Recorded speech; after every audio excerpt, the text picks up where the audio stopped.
약 150년 전에 시카고에 큰 화재가 발생을 합니다. 인터넷에 찾아보시면 그때 자료들을 볼 수가 있는데요. 대화재라고 불릴 만큼 엄청난 화재예요. 시카고 도시에 그 집들 중에, 건물들, 빌딩 중에 17,000채가 탔습니다. 17,000채가. 도시의 3분의 1이 불타버렸어요. 이재민만 한 10만 명의 사람이 집을 잃고 한순간에 한 이틀 사이에 이런 상황이 된 거예요. 단 이틀 만에. 어마어마한 이재민이 발생을 했고 사망자도 300명이나 발생을 했습니다. 그 당시에 이렇게 화재가 도시의 3분의 1을 완전히 쑥대밭으로 만들었던 그 원인을 조사했는데 크게 세 가지였어요. 세 가지. 첫 번째는 그 당시 대부분의 집들이 나무로 지어졌어요. 아무래도 손쉽게 짓기가 쉬웠기 때문에 나무로 지어졌죠. 그래서 나무가 불이 빨리 붙게 된 겁니다. 그리고 두 번째는 가뭄과 강풍이 있었어요. 그 당시까지 비가 오지 않아 가지고서 굉장히 메말랐어요. 메말랐는데 가뜩이나 불이 붙었던 그때에 바람까지 세게 붑니다. 그 도시가 이틀 만에 3분의 1이 타버린 거예요. 그래서 그 이후에 어떻게 하냐면은 이제 나무로 집을 지었던 사람들이 이제는 시멘트와 철근으로 짓기를 시작을 했어요. 자, 이제 첫 번째 원인은 나무가 목조 건물이었다라는 것과 그 집이 건물이 목조 건물이었다라는 것이었고, 두 번째는 가뭄과 강풍으로 인한 원인이었다면, 세 번째는 규격이 맞지 않았기 때문에 그런 거예요. 규격이 맞지 않았어요. 불이 나자 인근 소방서, 그러니까 이제 도시 안에 있는 다른 소방서뿐만 아니라 주변에 있는 다른 도시에서도 소방대원들이 와서 불을 끄려고 했습니다. 워낙 많이 화재가 번졌기 때문에 자체적으로는 시카고시 안에서는 해결할 수가 없어서 인근에 있는 도시들이 소방대원들을 파송을 해서 불을 끄려고 했어요. 근데 소용이 없었어요. 왜 소용이 없냐면 호수가 맞지를 않는 거예요. 이게 지금 우리 같은 경우 이제 소방 호수들이 이렇게 도로에 이제 있지 않습니까? 도로에 이렇게 있게 되고 건물 안에서도 있는데 이게 규격이 각각 다른 거예요. 도시마다 달랐고 심지어 도시 안에서도 소방서마다 달랐어요. 우리로 말하면 서부 소방서하고 유성 소방서의 그 관 자체도 달랐고 그 호수의 직경도 다른 거예요. 그러니까 가져와봐야 아무 소용이 없는 거죠. 그 안에서 작게 불이 났을 때는 그게 가능하지만 이런 큰 불이 나면은 다른 데로 가서 도와줄 수가 없는 그런 상황이 된 것입니다. 그래서 이 도시가 잿더미가 되고 한 3분의 1이 잿더미가 되고 재건하는 과정 속에서 미국 정부는 소화전 연결구, 바닥에 있는 소화전의 그 규격을 통일시켰어요. 그리고 소방대원들의 호수도 통일을 시킵니다. 그게 거의 최초예요. 그러니까 우리가 봤을 때 우리 뭐 KS 코리안 스탠다드라고 하지 않습니까? 그것이 규격화의 필요성을 처음 인식한 게 그때예요. 지금은 뭐 대부분 똑같은 것들은 규격화하잖아요. 심지어 우리 예전에 이것도 참 핸드폰이 처음 나왔을 때는 SK나 뭐 KT나 뭐 이런 데 다 보면은 처음에 꽂을 때 다 달라요. 같은 회사인데도 KT라고 하는 회사 안에서도 제품마다 다 꽂는 데가 달라가지고서 매번 다르게 샀죠. 요즘 같은 타입으로 바꾼 게 불과 얼마 되지 않습니다. 규격이 똑같아도 되는데 이게 무슨 뭐 영업 비밀이라고, 제가 볼 땐 영업 비밀보다는 자기네 제품을 더 팔기 위한 하나의 상술이 아닐까 생각이 되는데, 어쨌든 규격을 하면 뭐 다 쉽게 어느 회사 거나 쉽게 사용할 수 있는데, 그런데 지금부터만 150년 전은 뭐 이런 게 아예 없는 거죠. 그래서 그때부터 정확한 규격화의 표준화의 필요성을 갖게 된 겁니다. 표준화가 없으면 단순한 불편함 정도가 아니라 이렇게 위험한 상황에서 생명의 위협을 가질 수도 있어요. 여러분 이제 그 대항해 시대라고 하잖아요. 1600년대, 1700년대 그 당시 뭐 이탈리아라든지 스페인이라든지 포르투갈 이런 나라들이 뭐 저 남미로 저 이런 쪽으로 막 계속 막 자기들의 영역을 넓혀갔는데, 그렇게 할 수 있었던 결정적인 이유가 뭐냐면 나침판의 나침판 때문에 그렇습니다. 원래 나침판은 처음 시작은 중국에서 시작을 했어요. 자석을 띠는 물질이 있는 걸 발견하고 그것을 물 위에다가 자석을 띄는 광물을 물 위에다가 얹어 놓으면 잔잔한 물 위에서 이게 방향을 트는 걸 보면서 이제 방향을 찾았어요. 이게 처음 시작이에요. 처음 시작. 원래는 이게 무슨 뭐 항해를 위해서 했던 건 아니었고 뭐를 하려고 했었냐면은 한마디로 무덤을 잘 쓰려고. 그 있잖아요. 그 어디가 동쪽이냐. 원래 이런 의도로 처음 시작은 그걸로 시작을 했어요. 그러다 이것을 아랍 상인들이 싱크로 그 와가지고서 중국에서 뭔가 특별한 걸 가져가서 이제 아랍에서 유럽으로 수출을 한 거죠. 한마디로 신기한 거 있다 수출을 했는데 이것이 이제 개발이 되고 다시 이제 좀 더 좋아지는 방향으로 바뀌면서 이제는 나무의 침 위에다가 얹어서 방향을 맞추게 되는 거예요. 그래서 이제 그걸 믿으면서 그것이 이제 나침판이 생기면서 멀리까지 갈 수 있었던 거죠. 방향을 찾을 수가 있었으니까. 그전에는 뭐 별이나 보고 알아야 되는데 망망한 대해에 이제 별이 안 뜨면 폭풍우 때문에 구름이 껴서 별이 보이지 않으면 헤매는 거죠. 이런 상황이었는데 나침판이 이제 제대로 발견이 되고 이제 성장을 하면서 이제 멀리까지 갈 수 있었어요. 근데 만약에 여러분 나침판 여러분들이 이제 핸드폰에서도 나침판 어플이 있거든요. 어플을 딱 꺼내 가지고서 깔아서 동서남북을 딱 봤는데 제각각 다 다르면 어떻게 믿을 수 있겠습니까? 근데 모두가 다 같은 방향을 찾고 같은 방향을 가리키기 때문에 우리가 안심하고 이제 방향을 찾을 수가 있는 거죠. 예전에는 뭐 그런 거 없이 그냥 말 그대로 감으로 가기도 하고 북두칠성을 보고 가기도 했지만 이제는 완전히 그렇게 되지 않습니다. 자, 그런데 오늘 하나님께도 기준이 있다는 걸 아시겠어요? 그러니까 바뀌지 않은 기준. 그래서 우리가 나침판을 갖다가 서울에서든 대전에서든 일본에서든 항상 북쪽과 남쪽을 가르치잖아요. 이렇게 딱 가리키고 있는데 여기에서 만약에 방향이 틀린다면 이상하죠. 이게 나침판이 제 기능을 하지 못하는 거죠. 정상적인 나침판이라면 북쪽과 남쪽을 가리킵니다. 자, 그런데 하나님 말씀에 대해서도 마찬가지. 우리가 왜 하나님을 신실한 분이라고 말하고 있느냐? 왜 우리가 하나님을 믿느냐면 하나님이 한결같기 때문에 그런 거예요. 하나님이 기분에 따라서 감정에 따라서 움직이는 분이라면 우리는 주님을 신뢰할 수가 없어요. 믿을 수가 없는 거죠. 약속을 지키지 않는다면 믿을 수가 없는 거예요. 그런데 성경은 하나님을 신실한 분, 믿부다는 표현을 좀 쓰거든요. 어려운 표현이긴 한데 믿부다. 이게 믿을만하다, 신실하다 이런 표현이에요. 그러니까 하나님은 믿을만한 분이다라는 말이에요. 자, 그런데 하나님께서 믿을만한 분이라고 하는 것은 뭐냐면 기준이 정확하다는 거예요. 기준이 정확하다는 거예요. 오늘 그 아모스서 7장에 들어오면 환상이 몇 가지가 나옵니다. 몇 가지 환상이 나오는데 첫 번째 환상이 뭐냐면 이제 재앙이 임하는 환상이에요. 재앙이 임하는 환상. 하나님께서 이스라엘이 죄를 지어서 그들을 심판하려고 하십니다. 그래서 메뚜기를 보냈어요. 메뚜기를 보내니까 아모스가 뭐라고 기도하냐면 하나님 이스라엘이 연약합니다. 이 메뚜기에 이들이 살 수가 없습니다. 하나님 불쌍히 여겨달라라고 기도를 해요. 그러니까 하나님이 메뚜기를 거두십니다.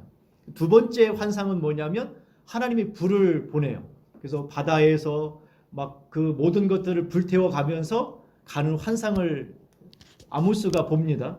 자, 그리고 났더니 아모스가 또 기도를 하는 거예요. 하나님, 이스라엘이 지금 연약하니까 이스라엘을 불쌍히 여기시고 용서해 달라고 기도를 합니다. 자, 그리고 나서 보인 세 번째 환상이 본문의 내용입니다. 그런데 이 본문의 환상을 경험하고 나서 더 이상 아모스는 하나님께 이스라엘을 용서해 달라, 기회를 달라고 말하지 않아요. 그러니까 이 환상이 중요하다는 거죠. 의미가 중요하다는 거죠. 지금 앞에 첫 번째, 두 번째 메뚜기 환상과 불 환상을 통해서 아모스는 하나님께 이스라엘 백성들을 위해 기도했어요. 중보기도 했단 말이에요. 그러면서 이들을 용서해 달라, 기회를 다시 한번 달라라고 했는데 이 세 번째 환상을 경험하고 나서야 비로소 아모스는 더 이상 이스라엘을 위해서 용서해 달라, 기회를 달라고 하는 기도를 하지 않는단 말이에요. 다른 방향이 바뀐 거죠. 자, 그러면 대체 이 세 번째 환상이 뭐기 때문에 그러느냐? 그러면 아모스에게 이스라엘 백성들을 향한 마음, 이스라엘 백성들을 불쌍히 여기거나 이스라엘 백성들이 그 죄에서 벗어나서 회개하고 돌아오기를 바라지 않는 마음으로 바뀌었느냐? 그건 아니에요. 아모스는 이스라엘 백성들을 여전히 사랑하고 있고 이스라엘 백성들이 돌아오기를 바라고 있고 하나님이 그들을 용서해 주기를 바라는 마음은 여전히 있어요. 그런데 이 세 번째 메시지가, 세 번째 환상이 대체 무엇이기에 아모스가 더 이상 그런 기도를 하지 않고 있냐라는 거죠. 세 번째 환상은 다림줄의 환상입니다. 자, 7절부터 8절 중간까지 볼까요? 또 내게 보이신 것이 이러하니라. 다림줄을 가지고 쌓은 담 곁에 주께서 손에 다림줄을 잡고 서셨더니 여호와께서 내게 이르시되 아모스야 네가 무엇을 보느냐?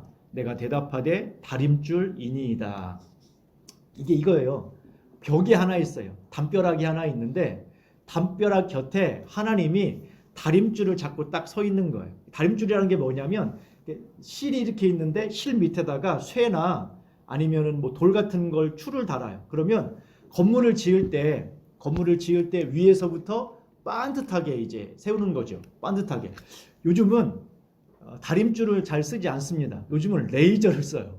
처음에 여기가 아무것도 없었을 때거든요. 기둥만 있었을 때 이 토목하시는 분들이 뭘 하나 가운데다가 뭘 하나를 딱 놔요. 자기들이 봤을 때 적당한 자리에다가 뭐 이렇게 뭔가 한 이 정도 크기 되는 걸 딱 놨는데 그걸 불을 딱 켜고 놨더니 수평, 수직 그것이 그냥 레이저가 쫙 나오는 거예요. 아우 갖고 싶더라고요. 남자들 기계 또 환장하는데 야 세상에 아니 그거 보니까 그래서 그 줄에 맞춰서 이제 뭐 타일도 깔고 뭐 벽도 붙이고 뭐 그걸 하고 계시는데 신기하더라고요. 예전 같았으면 뭐 했냐면 줄에다가 먹줄이라고 하거든요. 길게 빼가지고서 튕겨가지고서 줄을 쳤는데 필요가 없어요. 그럴 필요가 없는 최첨단. 제가 깜짝 놀랐어요. 요즘 이렇게 하는구나 생각이 들었는데요. 그런데 하나님이 어떻게 했냐면 수직을 잴 때, 건물의 수직을 잴 때에 우리가 벽돌을 쌓잖아요. 벽돌을 쌓을 때 이걸 수평을 맞아야 되잖아요. 수평이 맞아야 돼. 수직이 맞아야죠. 수직이. 그래서 어떻게 하냐면 위에다가 다림줄을 하나 세웁니다. 그래서 그것에 맞춰서 이제 벽돌을 쌓기 시작하는 거예요. 거기에 그 줄에 맞춰서 벽돌을 쌓아야 반듯하게 되죠. 난 느낌이 좋아. 오늘 괜찮아. 느낌으로 쌓으면 어떻게 돼요? 삐뚤빼뚤 되는 거죠. 자, 그런데 지금 어떤 상황이냐면 하나님이 다림줄을 가지고 있대. 여러분, 이 다림줄은 밑에 어떤 줄을 달든 쇠가 됐든 돌멩이가 됐든 실부터 아주 팽팽하게 수직을 이룹니다. 그러니까 아주 그냥 일직선으로 되어 있어. 이게 막 중간에 막 선이 이런 경우는 없어요. 그렇잖아요. 일직선의 기준이에요. 그러니까 하나님의 변하지 않는 기준을 말하는 거예요. 근데 중요한 게 뭐냐면 자, 다림줄은 언제 필요하다고요? 벽돌을 벽으로 기준한다면 바닥에서부터 벽돌을 쌓을 때예요. 근데 지금 다림줄을 가지고 있는 시점이 언제예요? 지금 하나님이 벽돌을 쌓으려고 다림줄을 지금 잡고 있는 거예요. 이미 세워져 있는 벽 옆에 있는 거예요. 세워져 있는 벽 옆에 있는 거예요. 자, 그러면서 뭐라고 이야기하시냐면 자, 8절 다시 볼까요? 8절에 보시면 여호와께서 내게 이르시되 아모스야 내가 무엇을 보느냐? 내가 대답하되 다림줄이니이다. 주께서 이르되 내가 다림줄을 내 백성 이스라엘 가운데 두고 다시는 용서하지 아니하리니 이삭의 산당들이 황폐하며 이스라엘의 성소들이 파괴될 것이다. 내가 일어나 칼로 여로보암의 집을 치리라 하시니라.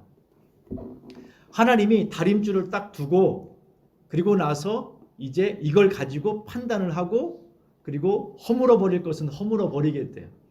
요즘은 뭐 그런 집 찾기가 쉽지는 않지만 예전에 오래된 집들 시골 같은 경우 보면은 담벼락에다가 이렇게 나무로 기댄 걸 보실 수 있을 거예요. 나무 기둥으로 이렇게 벽에다가 몇 개를 이렇게 세워놔요. 이유가 뭘까요? 넘어가니까. 멀쩡한 게 아니라 지금 넘어가고 있는 중이에요. 넘어가고 있는데 더 넘어가지 말라고 지금 그걸 세워두는 거죠. 자, 이 담벼락 어떻게 해야 돼요? 헐어야 되죠. 아무리 그래도 놔둘 수 없어요. 왜? 누가 지나가다 깔리면 안 되잖아요. 허물어야 돼요. 지금 아무리 아까워도 허물고 다시 세워야 돼요. 허물고 다시 세워야 된다는 말. 하나님이 뭐라고 말씀하셨냐면 다림줄을 놓고 이스라엘을 딱 봤는데, 그러니까 다림줄을 놓고 봤더니 이스라엘에게 이게 지금 이 벽을 쓸 수가 없는 거예요. 지금 아모스는 어떤 생각을 했냐면 하나님 이스라엘을 고쳐 쓰세요라고 한 거예요. 고쳐주세요. 고쳐 쓰세요. 그런데 하나님이 알았어. 내가 이스라엘의 현재 상황을 알려줄게. 다림줄을 딱 가져와서 세웠더니 나는 몰랐어. 몰랐는데 다림줄을 딱 두고 봤더니 담벼락에 열어온 거예요. D자예요, D자. 이거 어떻게 해야 돼? 이거 더 이상 하나님 고쳐 쓰세요 할 수 있어요, 없어요? 없죠. 이건 허물어야 돼.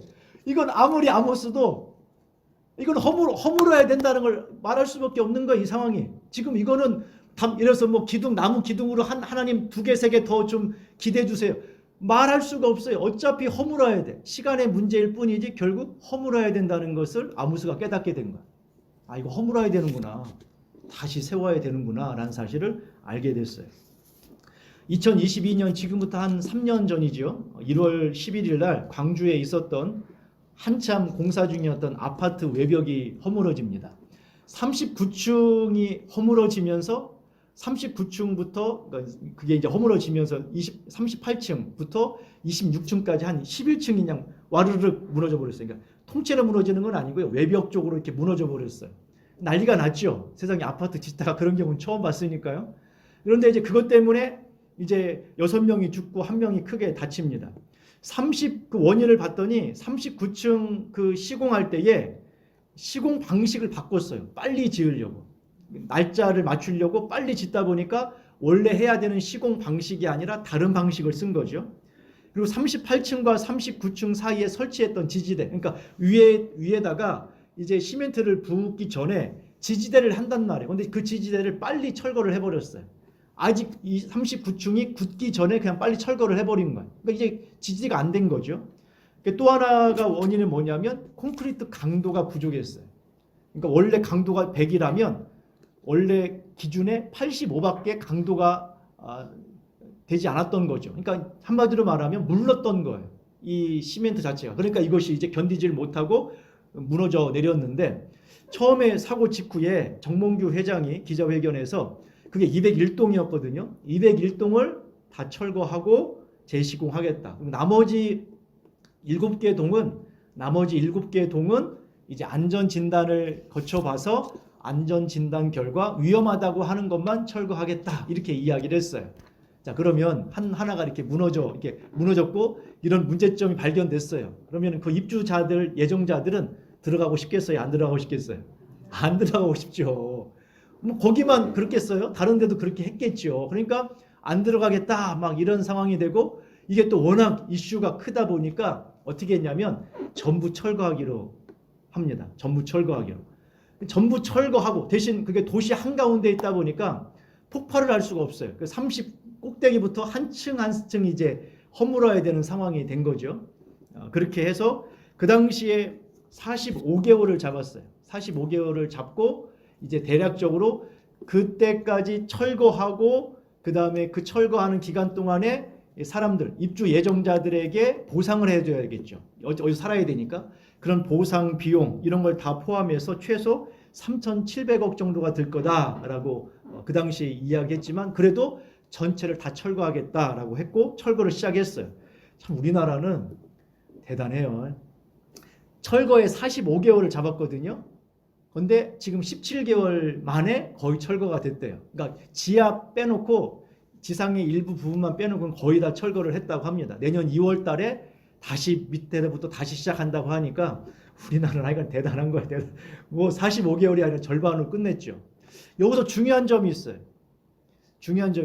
뭐냐면 다림줄로 대봤는데 이게 삐져나왔어요. 휘어져 가고 있단 말이에요. 그러면 이걸 어떻게 해야 되느냐? 우리는 보통 어떻게 하냐면 나의 인생에서 점점 기울어져 가고 있어요. 그리고 하나님의 말씀이 내 인생을 뭐라고 평가하고 있냐면 기울어져 가고 있다라고 이야기해요. 그러면 우리는 어떻게 해야 되냐면 하나님의 말씀은 변함이 없으니까 나를 거기에 맞춰가야 된다고요. 나를 거기에 맞춰가야 돼요. 이게 마음이 힘들지요. 여러분 담벼락을 지금 다 지어졌던 건물을 허물고 다시 짓는다는 것은 너무 힘든 일 아닙니까? 너무 힘든 일이죠. 지은 집을 허물고 다시 짓는다는 것은 쉬운 일은 아니에요. 그런데 그것을 맞춰 가야 된단 말이에요. 우리가 허물어야 돼요. 허물고 다시 지어야 하는데 많은 사람들이 어떻게 하냐면은 허물지 않고 하나님 말씀을 바꾼단 말이에요. 지금 이스라엘의 문제가 무엇이었냐면 하나님 말씀이 없어서가 아니에요. 그들에게도 모세의 율법이 있었단 말이에요. 모세의 율법이 있었고 선지자들이 있었고 제사장들이 있었는데 문제는 무엇이냐면 이스라엘 백성들이 타락을 했잖아요. 죄를 짓고 하나님 보시기에 심판의 대상이 될 만큼 악한 일을 했어요. 여러분, 그들이 다른 사람의 것을 빼앗아서 하나님께 11조를 드렸단 말이에요. 3일에 한 번씩 11조 드렸어요. 여러분, 우리가 죽을 때까지 한 3일에 한 번씩 11조 드릴 수 있을까요? 3일에 한 번. 아니 3일에 한 번. 아니 이게 말이 안 되는 거잖아요. 얼마만큼 수입이 많았던지. 여러분, 송아지를 가져다가 살찐 송아지를 하나님께 드리고, 여러분 이런 일을 했어요. 그런데 그게 어떤 것을 통해서 얻은 거냐면 악한 일을 하고 약한 자, 가난한 자, 힘없는 자를 재판을 굽게 해서 뇌물을 써서 그들의 재판을 굽게 하고 그들을 억울하게 해서 그들의 집과 땅과 그들의 재산을 빼앗은 것을 가지고 하나님께서 우리에게 복을 주셨다고 감사했단 말이에요. 그러면 이게 기준에 맞지 않단 말이에요. 하나님의 기준에. 그러면 어떻게 해야 되느냐? 나를 바꿔야 되는데 나를 바꾸는 게 아니라 하나님은 내가 많이 헌금을 했으니까 다 이해하실 거야. 뭘 바꿨어요? 말씀을 바꿨어요. 그런데 하나님이 뭐라고 말씀하셨냐면 하나님의 기준은 안 바뀐다는 거예요. 그래서 다림줄을 딱 대봤더니 이건 쓸 수가 없어. 아모스가 조금 전까지 기도했잖아요. 하나님 용서해 주세요. 기회를 다시 한번 주세요. 이들이 다시 한번 건짐을 받을 수 있습니다. 그런데 다림줄 딱 대고 봤더니 말을 못 하겠는 거야. 아, 이건 허물어야 되네. 허물어야 돼 이거. 허물어야 돼. 방법이 없어. 허무는 거 외에는 방법이 없어. 그러니까 여러분, 허물고 다시 짓는 것은 고통스럽지만 말씀에서 벗어나 있다면 우리가 말씀을 통해서 봤을 때, 읽을 때, 들을 때, 기도할 때, 뭐 찬양을 통해서, 누군가를 통해서 뭔가 내 안에 하나님의 통찰력이 깨달아질 때 내가 뭔가 벗어나 있다라고 느끼면 나를 바꿔가야 돼요. 바꿔야 돼. 하나님의 기준은 안 바뀐단 말이에요. 여러분, 아모스 선지자 쪽, 아모스는 이제 북쪽에서 예언했잖아요. 북이스라엘이 멸망을 당했어요. 북이스라엘이 멸망을 당하고 남쪽의 선지자 중에 누가 있었냐면은 이제 하박국이라고 하는 사람이 있어요. 하박국이라고 하는 사람이 있는데 이 사람이 파수꾼이에요. 파수꾼. 그래서 이제 밤에 적군이 오는가 안 오는가를 이제 파수하는 그런 사람인데 성벽에, 예루살렘 성벽 남쪽이죠. 남쪽. 이제 북쪽은 이제 거의 이제 망해버렸고 남쪽에 이제 예루살렘 성벽에서 바깥에를 파수해야 되는데 밤에 깨어 있잖아요. 밤에 한밤에 이제 깨어서 바깥에 적군이 오는가 안 오는가 보는데 내 시선은 바깥에가 아니라 성 안을 자꾸 바라보게 돼요. 성 안에 온갖 악한 일들이 보이는 거예요. 그러니까 아모스가 고통스러워. 성 안에 온갖 죄악이 가득해. 그러니까 지금 아모스가 적군이 오는 걸 지켜야 되는데 적군이 와도 이걸 뭐 이 안에 있는 사람들이 워낙 타락하고 죄 가운데 있으니 방어할 수도 없어. 그래서 아모스가 하나님께 그런 기도를 드립니다. 하나님, 저거 보십니까? 저 악이 가득하고 죄가 가득한데 하나님 왜 내버려 두십니까? 이런 말을 왜 내버려 두십니까? 그러니까 하나님이 말씀하시기를 아모스야, 그러니까 그 하박구가 내가 저쪽 바벨론을 통해서 내가 이 백성을 심판할 거다라고 이야기를 해요. 심판할 거다. 여러분, 여기에서 하박국이 뭔가를 깨닫습니다. 그리고 했던 말이 있어요. 하박국이 이스라엘을 보면서 하나님께서 왜 공의가 없느냐, 왜 정의가 없느냐라고 이야기할 때 정의는 있어, 공의는 있어. 하나님은 이스라엘 백성들의 죄를 심판할 거야 라고 이야기했어요. 그런데 하나님께서 그러면 하나님 왜 이 이스라엘보다 더 악한 바벨론을 통해서 심판하십니까? 아니 원래 의인이 있으면 여러분 악인을 통해서 심판하면 안 되잖아요. 그보다 더 의인을 통해서 심판해야 되는데 이스라엘보다 바벨론이 더 악해 보인단 말이에요. 그런데 왜 하나님 왜 바벨론을 통해서 심판하십니까? 그러니까 이제 바벨론이 그들이 교만하다. 그런데 내가 그들도 책망할 거다라는 이야기를 하세요. 그러면서 하시는 말씀이 뭐냐면 이스라엘 백성들을 그들을 책망하고 심판하신대요. 그런데 하박국의 마음에 하나님이 진노하시고 심판하시는 이유를 이해를 해요. 하나님이 심판하시고 진노하시는 이유. 그게 뭐냐면 이스라엘을 없애버리려는 게 아니라 회복시키려고 하는데 이스라엘 회복시키는 방법이 뭐냐면 어떻게 해야 된다고요? 허물고 다시 지어야 되는 거예요. 고쳐 쓸 수 있는 상황이 이미 그것은 이미 끝났어요. 여러분, 고쳐 쓸 수 있는 상황은 이미 끝났어요. 하나님 고쳐 써 주세요. 아니에요, 여러분. 더 이상 그 단계는 이미 끝났어요. 그건 다 해봤어. 거기까지는 이미 끝난 거예요. 그래서 어떻게 하느냐? 허물고 다시 지어야 되는 상황이 돼버렸어요. 허물고 다시 지어야 되는 상황이 돼버린 거예요. 여러분, 이 담벼락이 조금 기울었어요. 조금 기울어지면 여기다가 담벼락 옆에다가 쇠심을 받고 거기에다가 철근을 박아서 담벼락을 지지할 수 있습니다. 그러면 돼요. 근데 문제는 이게 한 45도 기울었어요. 이건 어떻게 할 수 없죠. 이건 허물어야 돼요. 허물고 다시 지어야 되는데 그때 하박국이 했던 기도가 어디에 나오냐면 하박국 2장에 나오고 3장 2절에 나오거든요. 이런 기도를 합니다. 뭐라고 말하냐면 여호와여 내가 주께 대한 소문을 듣고 놀랐나이다. 여호와여 주는 주의 일을 이 수년 내에 부응하게 하옵소서. 이 수년 내에 나타내시옵소서. 진노 중에라도 궁유를 잊지 마옵소서. 이 말이 어디에 많이 쓰이냐면요. 부흥2000 찬양 보면 거기에 이 말씀이 나와요. 부흥2000. 예전에 한참 2000년도 넘어가면서 막 부흥을 막 꿈꾸었던 세대가 이 부흥2000 막 부흥할 때마다 왜 그러냐면 여기에 부흥이라는 말이 나오잖아요. 부흥이라는 단어가. 그러니까 하나님 이 나라를 부흥시켜 주시옵소서. 저 여의도 광장에 100만 명이 모였던 그 70년대 그 모습을 다시 회복시켜 주시옵소서라고 하거든요. 근데 그런 말이 아니에요, 지금. 이게 무슨 말이냐면 하박국이 하는 말이 뭐냐면 하나님은 이스라엘, 지금 예루살렘을 고쳐줄 수 없어서 어떻게 하기로 했다고요, 지금요? 하나님이 허물고 다시 세우려고 해요. 허물고 다시 세우려고 하는 것. 그런데 이것이 고통스러워요, 고통스럽지 않아요? 고통스럽죠. 와서 재산을 빼앗아 가고 불을 태워버리고 자녀가 죽임을 당하고 굶어 죽게 되고 바벨론을 포로로 잡혀가는 이 어마어마한 고통을 감수해야 돼요. 그 고통을 한마디로 이 담벼락이 내 인생이라고 생각해 보세요. 담벼락이 나의 인생이에요. 그런데 기울어져 있어요. 그것을 하나하나 떼야 돼요. 하나하나 떼서 철거를 하는 가운데 나의 인생이 하나하나 무너지는 걸 경험해야 되는 상황이 된 거죠. 그런데 여러분, 하박국이 뭐라고 말하느냐? 내가 주께 대한 소문을 들었고 놀랐습니다. 하나님이 이스라엘을 향하여 하려고 하시는 그 일을 보고 놀랐습니다. 완전히 진멸하겠다라는 거, 완전히 없애고 다시 시작하겠다라는 거예요. 그런데 여호와여 주는 주의 일을 이 수년 내에 부응케 하옵소서. 자, 이스라엘을 허물어 버리고 세우는 일을 언제 해달라고요? 빨리 해달라는 거예요.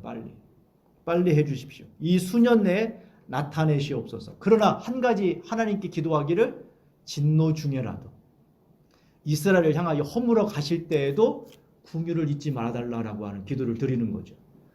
여러분, 하나님의 기준에서 벗어나면 허물어야 돼요. 그래서 여러분들이 어떻게 해야 되냐면 내가 원하는 방식이 있고 하나님이 원하는 방식이 있어요. 그래서 우리는 보통은 어떤 식으로 많이 이야기를 하냐면 최대한 내가 다치지 않고 최대한 내가 알고 있는 그 사람이 다치지 않은 상태에서 회복되기를 바라요. 그렇죠? 근데 하나님 방식은 다를 수 있다는 걸 아셔야 돼요. 하나님의 방식은 그 사람이 죽는 자리까지, 거의 죽을 자리까지 가게 할 수도 있어요. 그런데 우리가 뭘 신뢰해야 되냐면 하나님이 그 사람을 예루살렘을 에워싸서 굶어 죽는 상황이 되고 불에 태움을 당하고 왕은 눈을 뽑히는 그런 아주 기가 막힌 상황까지 가는 이 상황에 이르게 될 수 있다는 것을 우리는 어떻게 해야 되냐면 될 수 있다는 걸 인정해야 된다는 거예요. 그런데 그게 하나님이 나를 죽이거나 진멸하거나 고통스럽게 하려는 게 목적이 아니라 나를 회복시키는 것이 목적이라는 것을 이해한다면 신뢰할 수 있어야 된다는 거죠.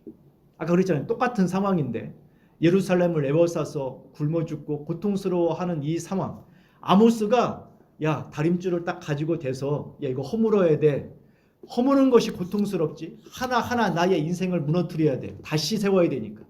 밑바닥 기초부터 다시 세워야 되니까 내가 지금까지 쌓아왔던 모든 명예, 내가 지금까지 유지해왔던 모든 내가 인생의 사람과의 관계들을 다 허물어 버리고 다시 시작해야 되는 게 어렵고 고통스럽죠. 하지만 그것이 내가 사는 길이고 내가 회복되는 길이라면 그러면 주님을 신뢰하고 주님께 내 자신을 맡겨야 돼요. 만약에 내가 주님께 맡기지 않는다 하더라도 주님은 그 일을 하실 거란 말이에요.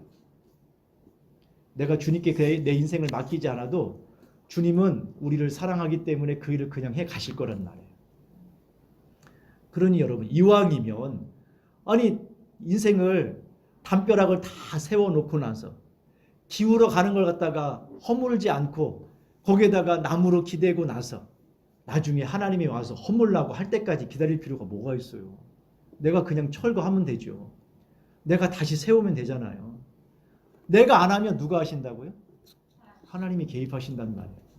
지금 아모스가 이 사실을 아는 거야. 이거 허물어야 돼. 이거는 어떻게 방법이 없어. 막대기 몇 개 기댄다고 더 나아질 수 없어. 이거는 다시 허물어야 돼. 다시 세워야 돼. 여러분, 호세아 내용이 그거잖아요. 호세아가 그 고멜이라고 하는 여인과 결혼을 했잖아요. 이 고멜은 원래부터 호세아와 결혼하기 전에부터 어떤 상태였냐면 아주 행실이 품행이 좋지 않은 여인이었어요. 하지만 하나님이 사랑하라고 결혼하라고 하니까 사랑했어요. 그런데 그게 억지로 한 건 아니었어요. 호세아의 마음에도 고멜을 진심으로 사랑했어요. 진심으로 사랑했는데 고멜은 그렇지 않았던 거예요. 고멜은 호세아와의 결혼 생활을 중요하게 생각하지 않았어요. 물론 처음에 한두 번은 진지하게 생각했지만 그러나 그 고멜의 결혼 생활은 좋지 않았습니다. 아이를 셋을 낳았으면 가깝게는 한 5년이고 길게 보면 한 10년인데 아이 3명이 호세아의 아이가 아닌 거예요. 호세아가 그 아이들을 보면서 고멜에게 제발 좀 정신을 차리라고 이야기해도 소용이 없어요. 아이들에게 야 니네 엄마가 좀 얘기 좀 해봐라. 니네 엄마하고 좀 얘기를 해서 엄마가 더 이상 그런 일을 하지 않도록 지금 아이들에게 하소연해도 소용이 없어요. 막 그 잡아두고 때로는 묶어두고 소용이 없어요. 자, 소용이 없자 어떻게 해요? 그 다음에 두는 거죠. 어떤 일을 경험하고 나서야 완전히 집을 떠나서 밑바닥까지 가고 나서야 호세아가 좋았구나라는 걸 알 때까지 허물고 다시 세워야 되는 거예요. 허물고 다시 세우려고 했던 거예요. 저는 여러분들이 하나님이 되기 전에 우리 스스로 먼저 정화했으면 좋겠어요. 내 스스로 내가 지금 봤을 때 내 기준을 바꿔야 되는데 하나님 기준을 자꾸 변경하지 말고 나를 바꾸어 가시고 하나님의 기준과 내 기준이 다를 때 나를 자꾸 변화시켜가는 사람이 되어야 한다는 거예요. 그리고 그것이 고통스럽다 하더라도 오랫동안 나의 인생 속에서 그게 자리 잡았다 하더라도 그것을 허물고 다시 지어야 한다는 거예요. 그래서 여러분의 삶 속에 한번 돌이켜보세요. 나의 인생에서 허물고 다시 지어야 하는 게 뭘까? 너무나 익숙하고 너무나 오랫동안 내 삶의 습관이 되었던 것이라 하더라도 그게 성경에서 벗어난 것이라면 오늘 그 다림줄을 가지고 서고 계시는 다림줄을 가지고 내 옆에 서서 계신 그 주님의 기준에 맞춰서 이거 허물어야 되겠네요. 하나님. 이건 아무리 봐도 허물어야 되겠네요. 라고 인정하고 허물어 가고 다시 견고하고 아름답고 튼튼한 우리의 벽을 세워가는 우리가 되기를 소망합니다.